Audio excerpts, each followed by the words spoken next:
Welcome back sa Free Thinking Pinoy Channel. Noong May 2016 sa probinsya ng Chachoengsao, Thailand, may naganap na aksidente. Ang lalaking si Attaporn Boonmakchuay ay isinugod sa ospital matapos siyang makagat ng ahas.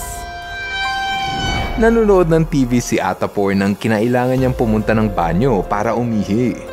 Habang umiihi, nagulat na lang siya nang may ahas na kumagat sa kanyang patotoy. Buti na lang at agad na dumating ang mga rescuer upang hilain ang ahas. Nagulat talaga ako sa nangyari. Tinawag ko ang misis ko para humingi siya ng tulong sa mga kapitbahay. Habang hawak ko ang ulo ng ahas, unti-unti kong binubukas ang bunganga nito para bitawan niya ang junjun ko. Sa tingin ko, maswerte ang pasyente dahil wala namang kamandag ang ahas na kumagat sa kanya. Agad din namin ginamot ang kanyang sugat, kaya ligtas na siya sa peligro. Pagdating ng mga rescuer, tumambad sa kanila ang 9 na talampakang sawa na nagtago sa butas ng inidoro. Kinailangan pa nilang tanggalin ang buong inidoro para ligtas na makuha ang ahas. Ayon sa mga rescuer, ibinalik nila sa gubat ang ahas na kanilang nahuli kung saan ligtas itong malayo sa mga tao. Pero kung akala mo na sa ibang bansa lamang ito nangyayari, pues dyan ka nagkakamali.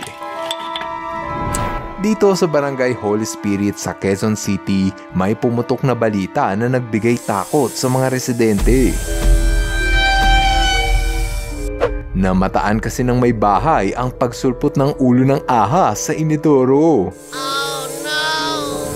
Ayon kay Nanay Mercedita, matagal na siyang nakatira sa kanilang bahay at palagi siyang gumagamit ng banyo.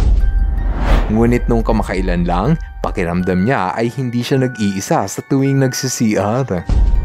Gumagamit kami dito sa CR na to. Minsan parang nakikilabutan ka pero winawala namin para hindi kami madaig sa takot. Nagulat na lang si Nanay Mercedita ng isang araw, may ulo ng ahas ang nakadungaw sa butas ng toilet.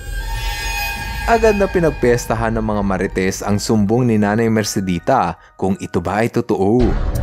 Isa sa nagpresenta na humuli ng ahas ay si Manny. Sabi ko, ano ba yung napagkakaguluhan niyo ako? Sabi niya, ito kasi may ahas dun sa banyo namin. Meron kang alam na marunong humuli na ito. Una, dinampot ko ng mano-mano, so hindi ko mahuling mag-isa. Nung ako lang hindi ko kaya, papasok niya ako sa loob ng bowl. Bumabalik sa loob ng bowl. Ilang beses niya itong sinubukan dakmain, ngunit pawang mailap ang ahas. Inabot ng ilang oras bago pa ito nahuli ni Manny. Paglabas ng ahas, agad nila itong dinakma gamit ang sako. Nagtulong-tulong ang magkakapit-bahay upang hilain ang ahas na matagal nang nananahan sa inidoro ni Nanay Mercedita. Pulupot yan! Huwag yung bibitawan! Mabutawan na lawan sa dulo! Ang ahas may haba na 6 na talampakan. Pinaniniwalaang nakaabot ang ahas sa bahay na ito dahil sa paghanap nito ng pagkain gaya ng daga. Nakakatakot ang ganitong pangyayari lalo na't napapadalas na ang pagsulpot ng ahas sa ilang kabahayan. Dito sa Capiz City, may malaking ahas ang naaktuhang pumasok sa loob ng butas ng inidoro. Ayon sa may-ari ng bahay, nalaman nila na may ahas sa kanilang banyo dahil walang tigil ang kanilang aso sa pagkahol. Dito naisipan ng may-ari ng bahay na isara na muna ang banyo at tumawag ng rescuer para hindi makalabas ang ahas. Gulo? Ay na-flash siya. Kinaumagahan, nakita nila ang ahas sa may bintana ng banyo na pilit na tumatakas. Buti na lang at dumating ang mga tauhan ng Bureau of Fire Protection upang hulihin ang sawa. Oo nga pala, kung nag-i-enjoy ka sa ating kwentuhan, don't forget to click the like button. Maraming salamat!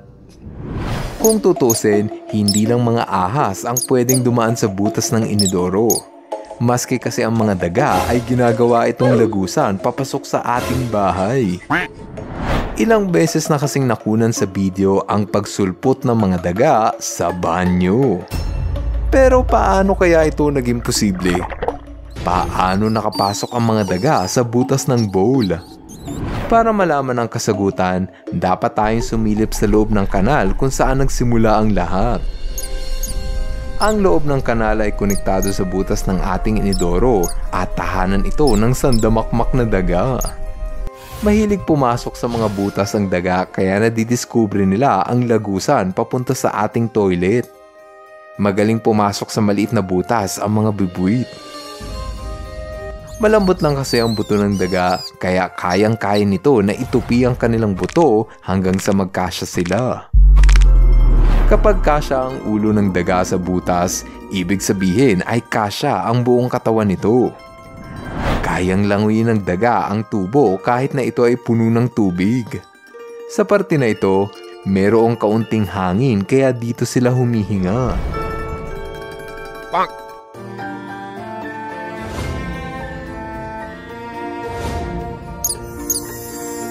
Pero paano naman kung i-flush mo ang daga? Malulunod kaya sila? Parang hindi nyo alam na ang mga daga ay sanay mamuhay sa tubig. Mas mahusay pa nga itong lumangoy kaysa sa tao. Pinapadyak nila ang kanilang paa habang ang kanilang buntot naman ay parang saguan. Kaya nilang lumangoy ng 3 araw nang hindi man lang humihinto. Kaya din nilang pigilan ang kanilang hininga sa loob ng 3 minuto. Yan ang dahilan kung bakit kayang dumaan ng daga mula sa kanal papasok sa inyong inidoro. Ito rin ang dahilan kung bakit may mga ahas na kayang pumasok sa toilet. Ang mga ahas kasi ay mahusay ding lumangoy. Kaya nitong manatili ng 10 minuto nang hindi man lang humihinga. Kaya naman hindi nalulunod ang ahas kahit ilang beses mo silang i-flush. Ang isa pang hayop na marunong lumangoy ay ang mga bayawak. Ang mga bayawak ay kayang magpigil ng hininga sa loob ng 10 minuto.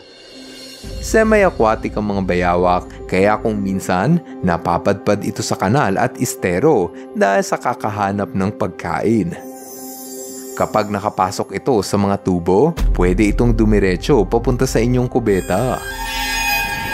Gaya na lamang ng nakuna ng kamera sa bansang Thailand noong nakaraang taon.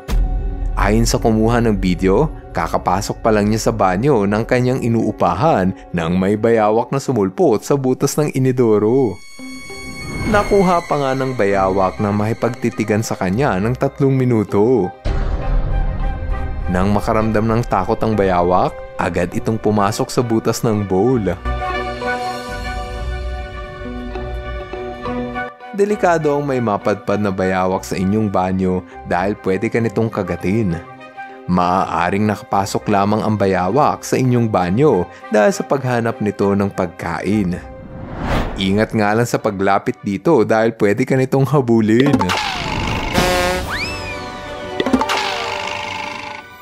Maliban sa bayawak, ang mga tuko ang isa pang hayop na madalas na napapadpad sa ating banyo.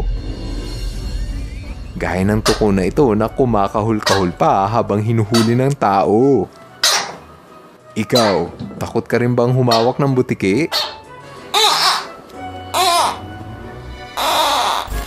Sa lahat ng mga hayop na pwedeng mapadpad sa banyo, naku po, ito na ata ang pinaka-ayokong makita. Bago ka pa gumamit ng banyo, usisain mo muna kung merong gagamba. Madilim kasi at mamasa-masa ang banyo, mga katangian na gustong tirahan ng gagamba. Kahit i-flush mo pa ang gagamba, hindi yan basta-bastang namamatay sa tubig. Gaya ng ibang hayop, kayang pigilan ng gagamba ang kanilang hininga, kaya hindi ito mabilis malunod.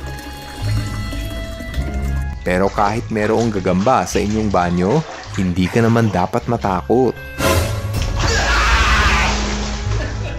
Ang mga gagamba ay wala namang sapat na kamandag para pumatay ng tao. Yun nga lang, sobrang nakakatakot ang magapangan ng gagamba. Ikaw ba, meron na bang ligaw na hayop ang minsang napadpad sa inyong palikuran? Kung may makita ka mang wild animal sa inyong inidoro, huwag mo itong bubuhusan ng kumukulong tubig dahil kawawa naman ang hayop pag napaso.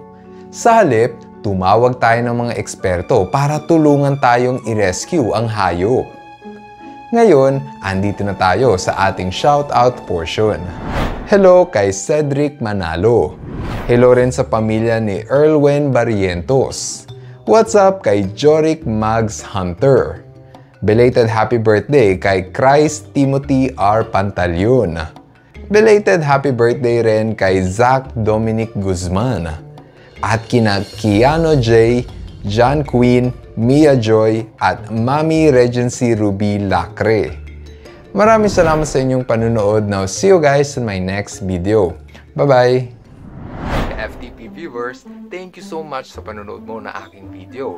Kung nagustuhan mo ang video na ito, subscribe na sa FTP channel.